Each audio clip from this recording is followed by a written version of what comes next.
Ma génitrice a donné un faux nom de famille et une fausse adresse. Donc dès le départ, c'était très compliqué de la trouver. C'était vraiment une volonté de sa part de ne pas être retrouvée. Et ça, il fallait que je le respecte aussi. Elle m'a pas abandonnée dans une poubelle, elle m'a pas abandonnée au bord de la route, elle m'a abandonnée dans un hôpital où on a pris soin d'elle, de moi.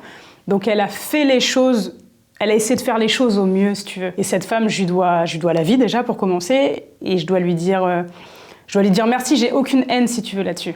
Bonjour Brut, je m'appelle Lise, je suis créatrice de contenu, mannequin, mais aussi j'ai mon agence de consulting. Et aujourd'hui, on va parler de mon adoption et du documentaire Né quelque part. Alors je suis née en janvier 91 au Sénégal, à Dakar. Et j'ai été adoptée à l'âge de 3 mois. J'ai eu la chance d'être adoptée dans une famille qui est très ouverte et surtout qui communique énormément. Et donc dès mon plus jeune âge, en fait, mes parents m'ont expliqué mon adoption. Mais de toute façon, c'était assez facile pour moi de me rendre compte parce que physiquement, on ne se ressemblait absolument pas. Et à partir de 8-9 ans, je savais parfaitement d'où je venais, où est-ce que j'étais née et quelles avaient été les conséquences de mon abandon, en fait. J'ai été abandonnée du coup le lendemain de ma naissance. Et suite à ça, donc du coup, l'hôpital a appelé la police. La police est venue, est allée au domicile que ma mère biologique avait fourni. Au final, il n'y avait personne, et personne de ce nom. Ma génitrice a donné un faux nom et une fausse adresse. Et suite à ça, j'ai été placée à la pouponnière juste à côté de la Médina, qui est tenue par des sœurs catholiques. Toute personne qui a été abandonnée ressent cette peur de l'abandon, c'est un trauma.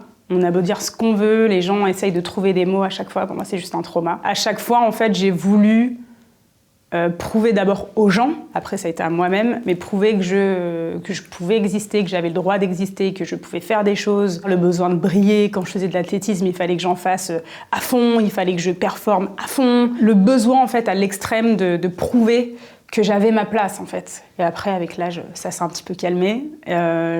J'ai plus eu des séquelles, je dirais, dans mes relations aussi. C'est plus tard, vers l'âge de 28, 29, où je me suis vraiment dit, j'aimerais savoir vraiment d'où je viens. Ce serait peut-être important d'y retourner.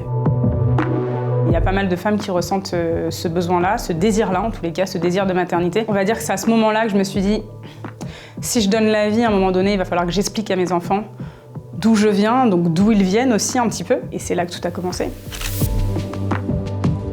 On se dit que chaque enfant adopté veut retrouver sa famille biologique, ce qui n'est pas vrai. En fait, il faut savoir que chacun a ses raisons, chacun a ses motivations. Moi, personnellement, je me suis toujours sentie rassurée et j'ai tellement une famille en or que je me sens faire partie de cette famille. Donc, j'avais pas le besoin de retrouver une potentielle autre famille, si tu veux. En revanche, ce qui était super important pour moi, c'était ce côté biculturel. C'était vraiment le côté de retrouver cette partie sénégalaise en moi qui me manquait. De retourner à la pouponnière, de retourner à l'hôpital.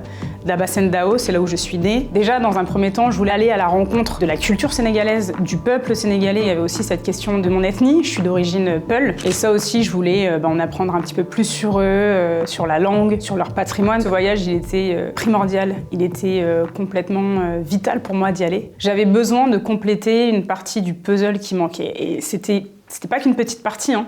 Je me suis sentie en fait incomplète toute ma vie. Pendant mon adolescence, j'y pensais pas trop, si tu veux. Mais à un moment donné, c'était devenu mais complètement nécessaire pour moi d'y retourner. Ce documentaire est venu grâce à l'idée d'une personne. Et ensuite, c'est une équipe qui s'y est attelée. Je pense que sans cette équipe, je ne sais pas si je serais allée jusqu'au bout. Parce que c'est fort. C'est difficile de pousser les portes de ton passé et de te dire peu importe ce que je vais y trouver, ce qu'on va me dire, il va falloir que j'y fasse face après.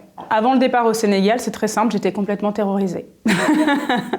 Il y a même un moment donné, je me suis dit, mais en fait, pourquoi je fais ça? Au moment où je pose les pieds à Dakar, déjà, c'est indescriptible. J'ai ressenti, en fait, il y a une odeur quand tu arrives. Ces odeurs-là, cette vibe-là, je la reconnaissais. C'était très particulier, du coup, comme sensation. Et après, si tu veux, je me suis sentie toute petite. Je regardais tout ce qui se passait autour de moi.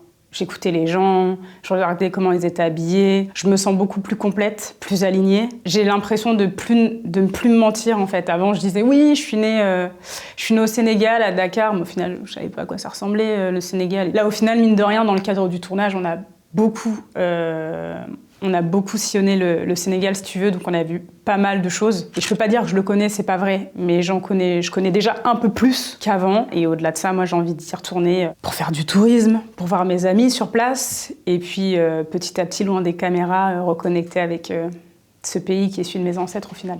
Et pour pouvoir aller de l'avant, continuer mes projets, etc. C'était tellement important de savoir d'où je venais.